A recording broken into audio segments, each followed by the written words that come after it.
Assalamualaikum warahmatullahi wabarakatuh. Nepangkeun wasta abdi Neil Putra Vivadilah, absen 27 di kelas 10 MIPA 2. Sireum rek nginum di sisi walungan. Keur ngaraep ka handap, manehna ti Soledad, pluk. Ragrag kana cai.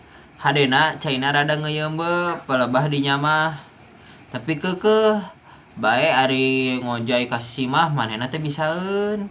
Sireum gegeroan, "Tulung, tulung. Ieu kuring rek ti kareuleup, tulungan."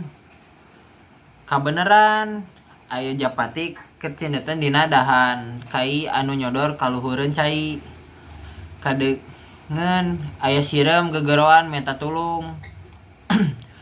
Barang ngareret ka handap katenjoeun sireum keur kokosehan, japati karunyaeun geleber hiber bari ngegel daun salembar.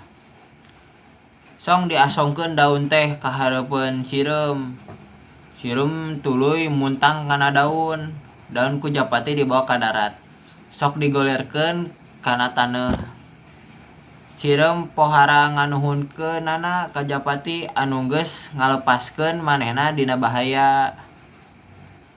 Dina hiji mangsa japati teh cindeuten deui dina dahan kai anu nyodor ka walungan tea. Sireum anu baheula ditulungan ku manehna oge kabeneran aya di handeupeun tangkal. Harita ti kajauhan aya paninggaran nyampeurkeun lempangna kateuyepan.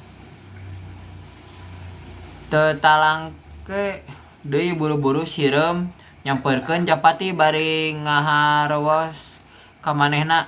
"Heh Japati, buru-buru geura hiber tuh aya paninggaran keur ngintip." Paninggaran geus ngawengkan bedilna. Teu lila Japati buru-buru geleber hiber. Isukna Japati papanggih deui jeung sireum. Cek Japati, "Nuhun pisan sakadang sireum, kuring geus ditulungan ku anjeun lepas tina balai." Jawab sireum, "Ari eta mah kapanan kawajiban sarerea nulungan batur anu rek meunang cilaka. Eta wajib, komo ieu mah kuring ayeuna hirup keneh teh lantaran geus ditulungan ku sampean."